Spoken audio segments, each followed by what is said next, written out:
अस्सलाम वालेकुम दोस्तों।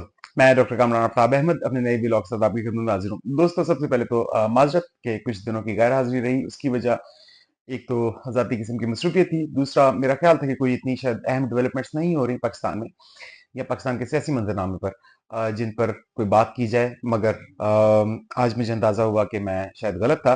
कुछ अहम तरीन डेवलपमेंट्स हुई हैं पिछले कुछ रोज में, जो कि अपरेंटली उस वक़्त शायद अहम नहीं थी लग रही, लेकिन आज जब मैंने बहुत सारी चीज़ों को मिला के देखा, तो मुझे लगा कि शायद बहुत सारी ऐसी अहम बातें हैं, जिन पर हमारी नज़र नहीं गई। दोस्तों, पिछले कुछ रोज़ में जो अहम तरीन डेवलपमेंट्स 2-3 हुई हैं, उसमें एक तो ये कि कुछ रोज़ पहले आपके नॉलेज में है कि चोलिस्तान में ये जो ग्रीन पंजाब के नाम से इन्होंने स्टार्ट की है कैंपेन, जिसमें आर्मी इन्वॉल्व भी शामिल है। उसमें एक कुछ तस्वीर आई मरियम नवाज शरीफ की आसिम मुनीर साहब के साथ। और उसके बाद फिर कल जो हॉर्स एंड कैटल शो हुआ है लाहौर में, उस मौके पर भी आसिम मुनीर साहब आए हुए थे इस प्रोग्राम में। अम, दोस्तों, मैं आमतौर पर मरियम नवाज हों या शहबाज शरीफ हों या इवन आसिफ अली जरदारी हों, मैं आमतौर पर कोशिश करता हूँ कि इन लोगों पर तनकीद ना करूं, क्योंकि मैं अब तक शायद ये समझता था कि ऐसे लोग हर दौर में मौजूद होते हैं। ये जोंकों की तरह के हैं लोग, ये पैरासाइट्स हैं। अगर ये ना होते तो इन जैसे कोई और लोग होते, जो एक अपॉर्चुनिटी की तलाश में हमेशा होते हैं। और पाकिस्तान की मिलिट्री एस्टेब्लिशमेंट को ऐसे लोग हमेशा मिल जाते हैं, तो शायद इनका इतना ज्यादा गुनाह नहीं है जितना गुनाह आसिम मुनीर का है। लेकिन शायद मैं गलत था। इसी पर आज का मेरा वीलॉग। मगर वीलॉग का आगाज करने से पहले दो गुजारिशात हमेशा की तरह। एक तो ये कि मेरे वीलॉग को लाइक करें, शेयर करें, सब्सक्राइब करें मेरे यूट्यूब चैनल को, और कमेंट सेक्शन में हमें अपनी आरा से आगाह करें। ये इसलिए भी जरूरी है कि मेरे यूट्यूब चैनल की रीच बड़ी लिमिटेड कर दी गई है फायरबॉल की वजह से। अगर आप इसे शेयर करेंगे, इसे सब्सक्राइब करेंगे, कमेंट करते रहेंगे, तो आवाज शायद ज्यादा लोगों तक पहुंच पाए। दूसरा ये कि 26 नवंबर का सानेहा आपने नहीं भूलना, जिस दिन डी चौक में आसिम मुनीर की जानिब से अवाम पर गोलियां बरसाई गईं। अच्छा दोस्तों, चलें अपने असल वीलॉग की तरफ चलते हैं। तो मैंने जिस तरह अर्ज किया कि कुछ तस्वीर पहले मरीम नवाज साहिबा की आई कुछ रोज पहले, और उन तस्वीर में वो एक शर्माती हुई नोखेज जो लड़की है, उस तरह का उन्होंने बिहेव किया। मैंने जब ये तस्वीरें देखी, उस पर ज़ाहिर है बहुत सारे तबसरे भी हुए, तो मेरा ख्याल था कि शायद ये जो लोग इस पे बातें कर रहे हैं, शायद वो थोड़ा सा इस चीज़ को ज़्यादा एग्जेजरेट कर रहे हैं। इस तरह का सिलसिला नहीं है। बहरहाल, मैं हैरान तब हुआ जब कल जो हॉर्स एंड कैटल शो हुआ लाहौर में, उस मौके पर अचानक ही आसिम मुनीर अ, अपने बॉडी गार्ड के साथ अचानक आ गया। और इस बात का अंदाजा जो पाकिस्तान की मिलिट्री एस्टेब्लिशमेंट है उसे भी शायद नहीं था, क्योंकि ये शो लाइव दिखाया जा रहा था। लेकिन इनके आने के फौरन बाद इस शो को इसकी लाइव स्ट्रीमिंग बंद कर दी गई। तो अब एक नई डायमेंशन से मैं चीजों को आज देखने की कोशिश कर रहा हूं। अब ये डायमेंशन है क्या, इसके लिए जरा हमें थोड़ा सा पीछे जाना पड़ेगा। दोस्तों, अब तक तो मेरा ख्याल था, यहाँ मोस्टली जो अवाम है पाकिस्तान की, उनका ख्याल है कि लंदन लंदन प्लान जो था वो पाकिस्तान की मिलिट्री एस्टेब्लिशमेंट ने बनाया था। और इसमें फिर इन्वॉल्व किया गया नवाज शरीफ को और आसिफ अली जरदारी को। और इसमें आसिम मुनीर भी इन्वॉल्व थे, क्योंकि वो आर्मी चीफ बनना चाहते थे। तो अब तक जो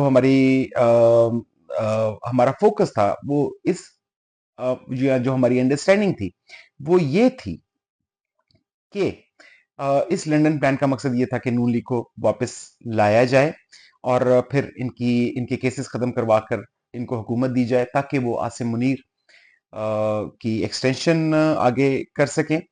और फिर जो है वो, लेकिन इसमें कुछ ऐसी चीजें थी जो कि फिट इन नहीं थी हो पा रही, जिनको मैं समझ नहीं था पा रहा मुकम्मल तौर पर। फॉर एग्जांपल 26वीं आईन तरमीम, क्योंकि आसिम मुनीर साहब की जो एक्सटेंशन है उसका ताल्लुक शायद 26वीं आईनी तरामीम से इतना ज्यादा नहीं है। 26वीं आईनी तरामीम में एक्सटेंशन की कोई बात नहीं की गई। जो आसिम मुनीर साहब ने जो मिलिट्री एक्ट चेंज करवाया, एक्सटेंशन की बात उसमें की गई।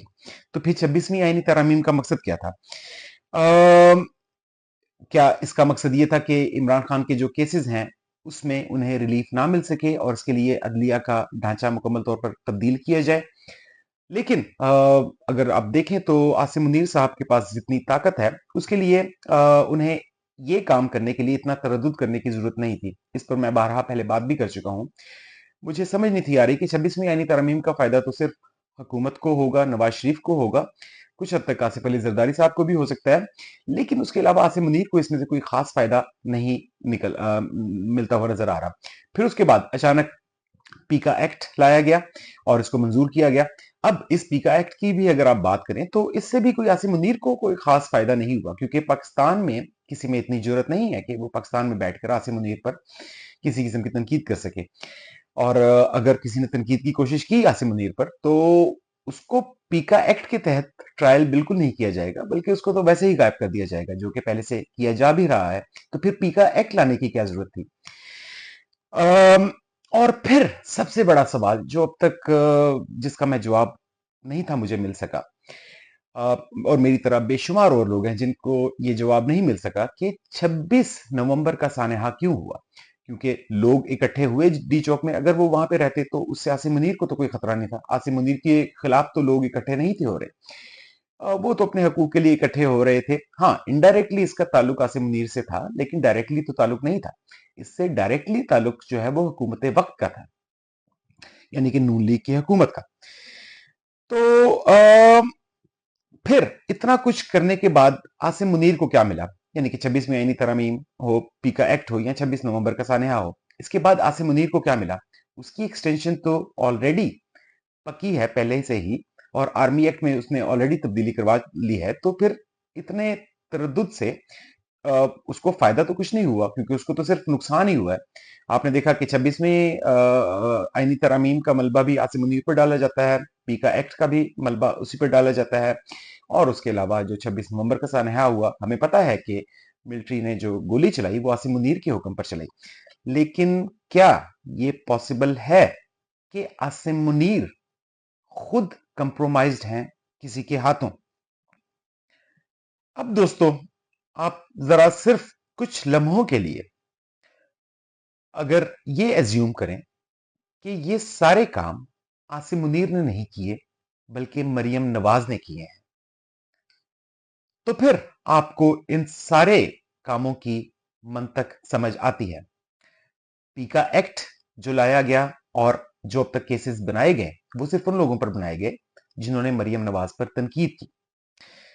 26वीं आईनी तरामीम से जो इन्होंने अदलिया का ढांचा मुकम्मल तौर पर बदल दिया, और फिर आपने देखा कि जो नए जजेस लाए गए वो सारे के सारे ही नून लीग के करीब तर हैं। तो इसका फायदा अल्टीमेटली मरियम नवाज को और नून लीग को होगा। और फिर जो 26 नवंबर का सानहा हुआ, उसका फायदा भी डायरेक्टली नून लीग को या मरियम नवाज को होगा।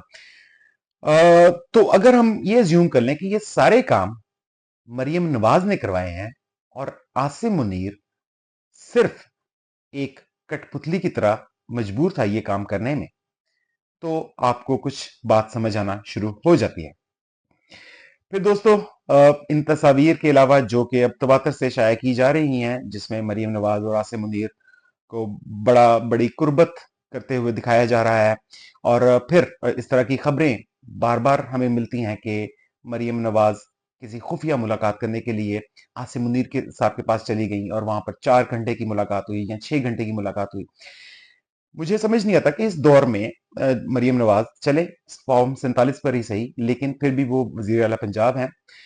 दिन में उनकी बहुत सारी कमिटमेंट्स होती हैं, लेकिन वो लाहौर छोड़कर 4 या 6 घंटों के लिए एक मुलाकात करने के लिए इस्लामाबाद क्यों जा रही हैं। चलें, कभी ये वन ऑफ थिंग हो कि कभी कभार ये मुलाकात हो तो फिर भी कोई बात समझ आती है, लेकिन बहुत सारी ऐसी चीजें हैं जो आप फोन के ऊपर इजीली मैनेज कर सकते हैं।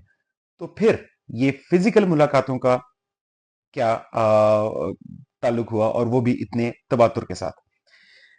मैं ये दोस्तों सोचने पर अब मजबूर हूं कि क्या आसिम मुनीर वाकई कंप्रोमाइज्ड हैं मरियम नवाज के हाथों।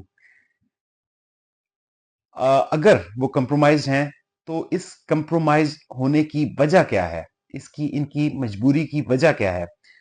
बैरिस्टर शहजाद अकबर साहब ने आज एक वीलॉग किया है, उसमें उन्होंने कुछ इसी तरह के ऑप्शंस दिए हैं। मेरी आपसे दरख्वास्त होगी कि वो वीलॉग जरूर देखें। अ, अब